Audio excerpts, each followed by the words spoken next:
It's a time of year that we all like to get away, particularly over here in the United Kingdom, because of course it's our summer. Not that you'd know it, of course, if you watch the show on a regular basis. You never know what weather you're going to get.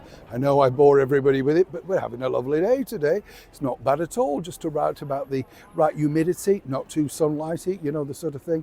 In fact, I would say it's a bit of a perfect day. Remember that song, Leonard Cohen?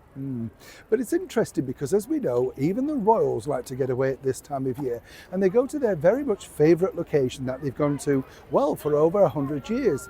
Originally built, of course, as a home for Queen Victoria and Prince Albert for their escape, because they both loved the beautiful area that is Scotland. And it is a fantastic area up there. You feel as if you're on another planet and all your troubles could be just erased away.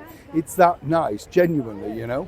But what's interesting is every single year there's this big debate about who's going to be invited and who's not. And this was normally the time that our late monarch, Queen Elizabeth II, would decide, you know, what time they could come and what she was going to discuss with them, that type of thing. It was a chance to catch up informally and literally meet the monarch and spend some time with her, as she was more informal. This was a place that she totally adored and loved, you know.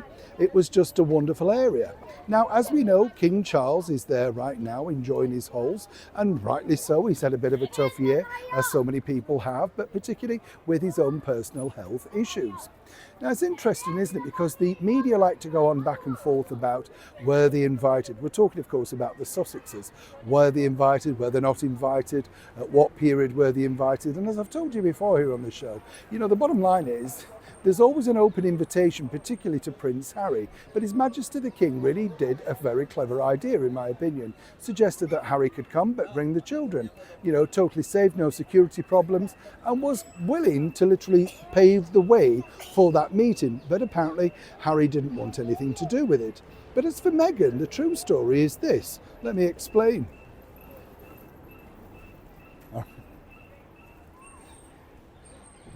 Hi, good to see you. Thank you so much for your time today. Nice to have your company. Have we had a wave? I can't remember. You know what it's like. I know, we're busy, aren't we? You're busy, I can see.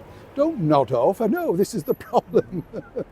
But on a serious note, let me tell you the true reason why.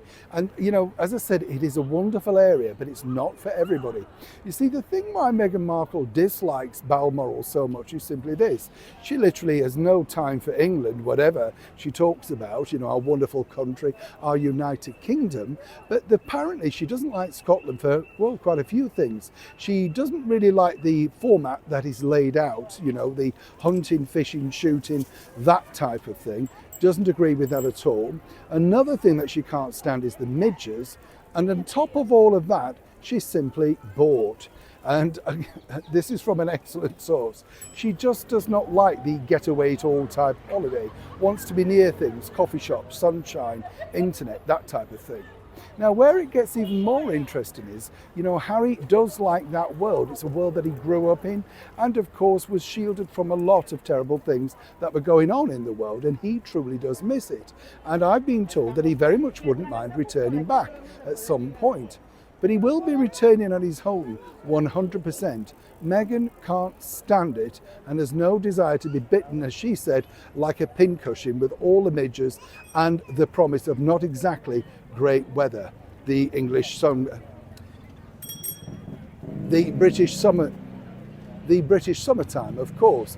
Clearly, she's got no time for that. So even if Harry does relent and decide that he'd like to go and see his father this year, next year, whenever, it certainly will be 100% alone, because from an excellent source, Meghan Markle is done with Balmoral. Neil Sean in the very heart of London.